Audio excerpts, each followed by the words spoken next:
اعوذ باللہ من الشیطان الرجیم بسم اللہ الرحمن الرحیم ان الدین عند اللہ الاسلام وقال تعالی یا ایھا الرسل کلوا من الطیبات واعملوا صالحا وقال النبی صلی اللہ تعالی علیہ وسلم سیأتی علی الناس زمان لا يبقى من الإسلام إلا اسمه ولا من القرآن إلا رسمه مساجدهم عامرة وهي خراب من الهدى علماؤهم شر من تحت يدهم السماء تخرج منهم الفتنة وفيهم تعود أو كما قال رسول الله صلى الله عليه وسلم وقال النبي صلى الله عليه وسلم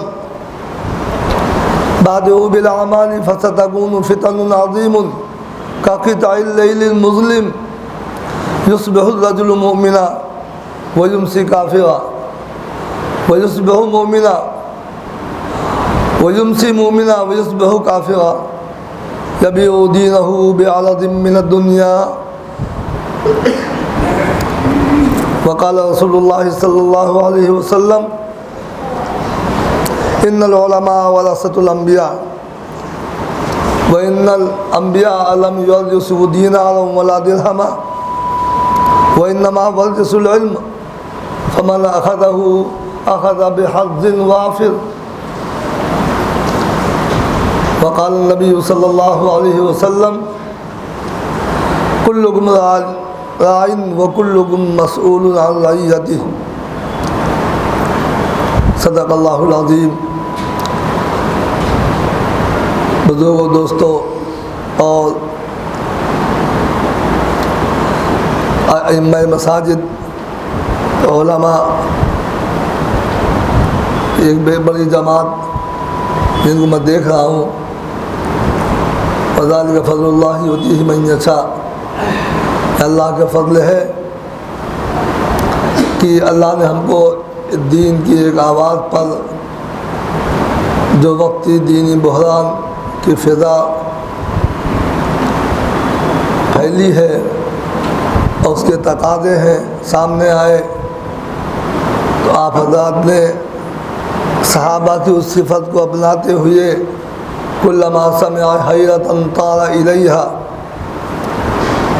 جیسی آواز اور جیسی توجہ آپ کی مبذول ہوئی، آپ یہاں جمع ہوئے، یقیناً کہ ہم سب کا فرض منصبی ہے اور علماء کی پوری طور پر ذمہ داری ہے۔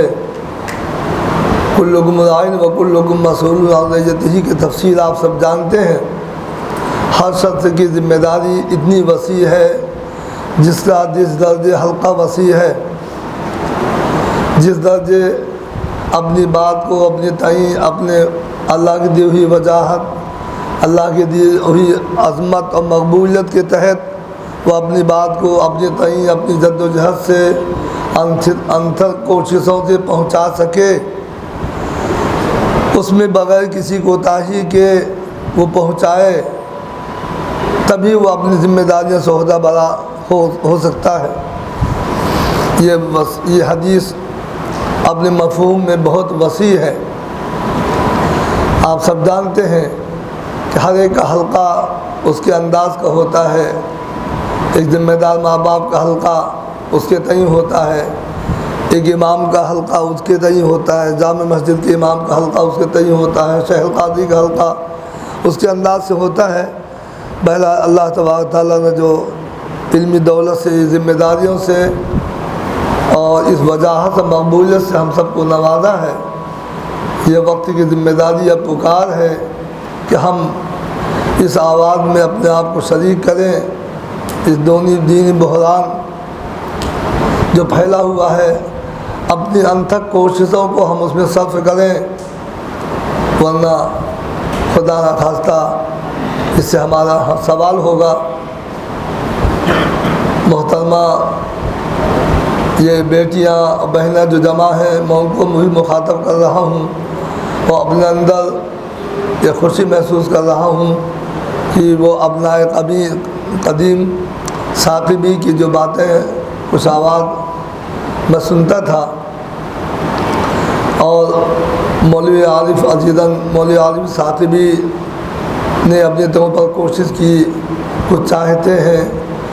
بہرحال یہ ابناء قدیم اور ثاقبی کا گروہ، اس کے اندر یہ جو جذبہ پیدا ہوا، تو اس ادارے میں پڑھنے کی وجہ سے والد صاحب قاری صدیق صاحب بانوی علیہ رحمہ کے حالات پڑھنے کی وجہ سے، سننے کی وجہ سے انسانی صلاحیتیں ہیں، اگر وہ اپنی صلاحیتوں کو اپنے طور پر دینی قربانیوں میں لگانا چاہے تو اللہ تبارک تعالیٰ کے فضل سے وہ صلاحیتوں میں اور مزید تازگی اور مزید سمجھ پیدا ہوتی ہے۔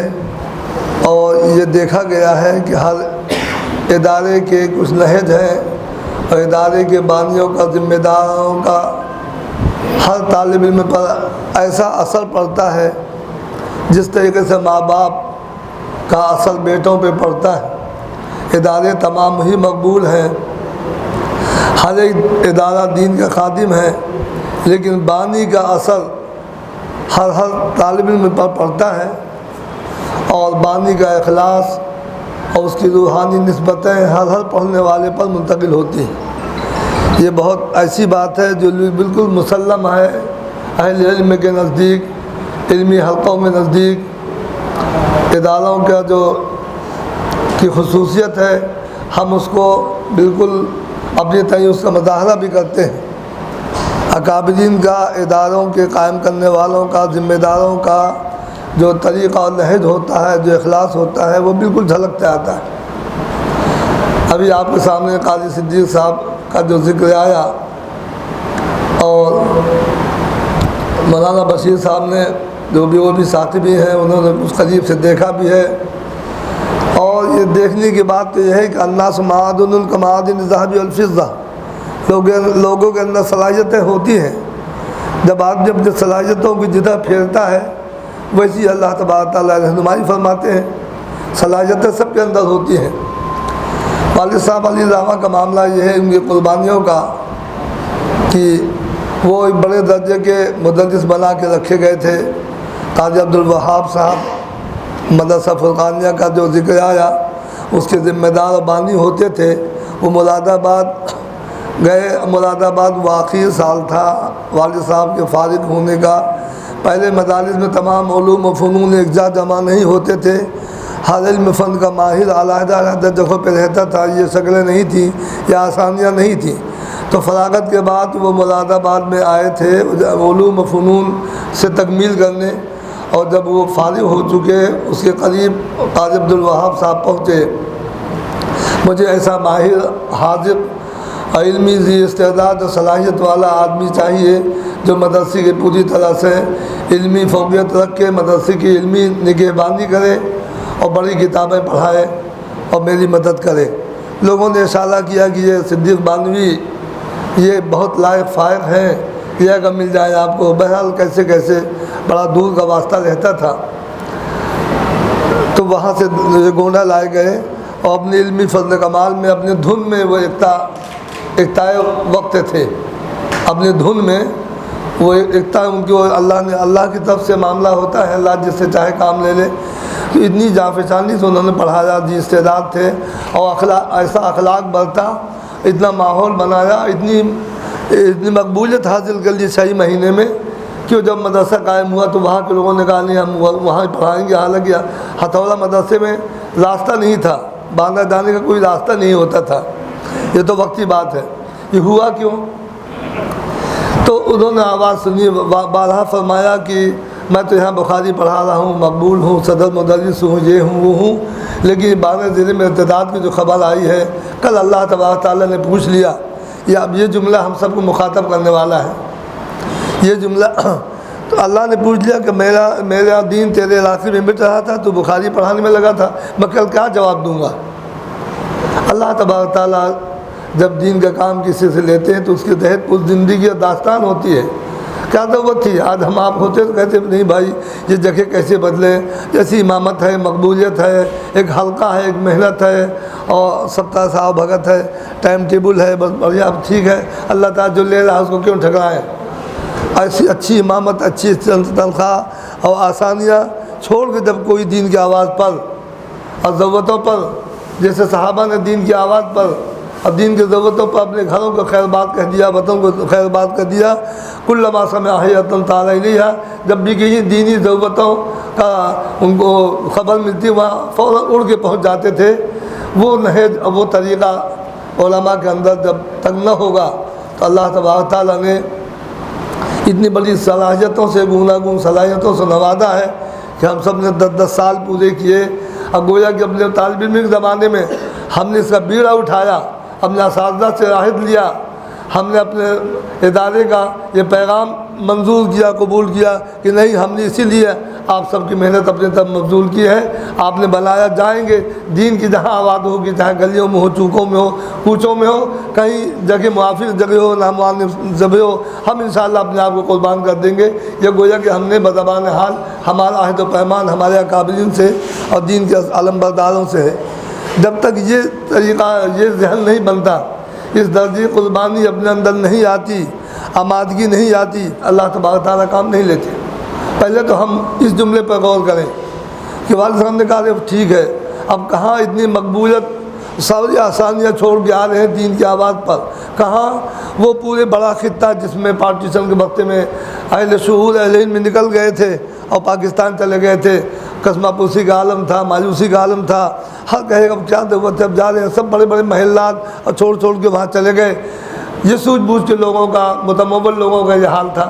اب بیچارے پست حال جو رہ گئے، اور وہ خاندان اور افراد جو اپنے آپ کو مسلمان بھی نہیں کہتے تھے، اور ہم ہاں منصوری، شیخ منصوری، بہنا، اس طرح کے لقب سے ملقب ہوتے تھے، وہ اب کیا سوچتے؟ وہ تو بہت سی بڑی تعداد انہی میں کام کرتی تھی، مزدوری محنت کرتی تھی، ان سے کہا گیا کہ اب ایسے کرنا پڑے گا، ایسے رہنا پڑے گا۔ انہوں نے کہا ٹھیک ہے، اب جیسے رکھو گے، ہمیں تو یہی مرنا جینا ہے۔ اس طرح سے حالات بدل گئے تھے۔ ایسی نازک وقت میں ایسا بڑا قصد ایسے علاقے کا، اور یہ اللہ کے دین کو لے کے کھڑا ہونا، جہاں پہ ایسے بھی حالات آئے کہ لوگ پیچھے لگے، جان کے پیچھے لگے، کتنے مرتبہ بدماشوں نے گھیرا، مختصر کر کے بتا رہا ہوں میں، کتنے واقعات ہمیں دیکھنے تھے میں، کیسے کیسے بیل گاڑیاں آ گئی، کہاں کھڑے ہو بیل گاڑی آ رہی ہے، کہیں بیل گاڑی نہیں تھی، جنگیں بچ گئے، لوگوں کو پہنچا گئے، راستے بدل کے آتے تھے، اماں بتائیے کہ نہیں، ہم لوگ سے پڑے تھے، بتانا نہیں کہاں جا رہا ہوں، ایسے اکیلے گئے، کہاں کا کہاں اترتے، پیدل کوئی، اور لوگوں کی تلاش تھی، بدماشوں کی تلاش۔ جب بدماشوں کی تلاش تھی، بالکل آئے وقت آ گیا کہ اب تب کیوں ہونے لگی، تب اللہ تبارک تعالیٰ کی نصرت ہوئی۔ یہ ہم کام کرنے والوں کے لیے واقعہ پوری عبرت کا ہے، ہم ذرا سے میں گھبرا جائیں۔ صحابہ متى نصر اللہ کی آواز آتی تھی، ارے اب کب آئے گی اللہ کی مدد؟ نبی کا دور، امت ماننے والی، تاخیر ہو رہی ہے، متى نصر اللہ، کب آئے گی؟ تب مددیں آئیں۔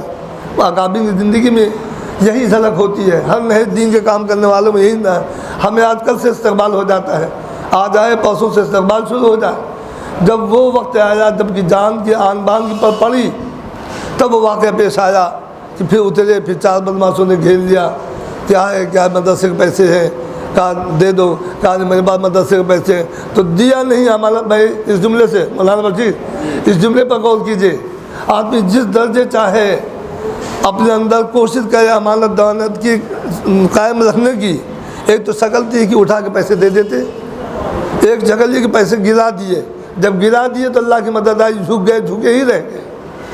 اب صبح کو بلایا لڑکوں سے، اب کہا کہ کسی کو بتانا نہیں، ہر کام کرنے والے پر وقت کا انتظار نہ کرے، کام کرنے والا اپنے طور پر کوشش کرے، محنت کرے، اللہ کی مدد کا انتظار کرے، اکتائے نہیں، اکتانے والے سے اللہ کام نہیں لیتے۔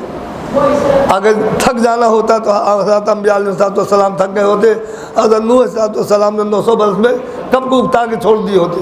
یہ چھوڑنے والا کام نہیں، اکتانے والا کام نہیں۔ پھر اس کے بعد سے ایسی مدد آئی کہ پورے علاقے میں کیا بن رہا ہے، کیا یہ کہا کرتے تھے کون ہے، نہیں دیکھ لینا، کہیں گڑبڑ پھر نہ کوئی بن جائے، کہیں کوئی ساگ نہ جم جائے، بسوں میں تذکرہ۔ اب سب لوگ پیچھے لگ گئے، تب پھر وہ بدماشوں نے اتنی بڑی شہرت کر دی، وہ علاقہ پوری بدماشوں کا مال ڈھالنے والا تھا، دن دہاڑے لوگ مال کے ڈال دیتے تھے، لیکن پیچھے نہیں ہٹے، کیا کر رہے ہیں؟ کلمہ پڑھا رہے ہیں، بستیاں بدل رہے ہیں، اور کیا پوری ہندوستان نے کیا کوشش کی تھی؟ جاؤ مسلمان، یا ہم رہیں گے۔ ایسے ماحول میں کیسے کیا ضیق آئی ہوگی، کیا تنگی آئی ہوگی۔ اب وہ دور تھا کہ اس طرح کی مدد آئے۔ اب بدماشوں سے کیا ضرورت تھی پکڑانے کی، بدماشوں سے گھرانے کی؟ اللہ تبارک تعالیٰ کی عادت ہے اور ایک نظام ہے، جو اس نظام کے تحت پوری طور پر اللہ کا نظام چلتا ہے۔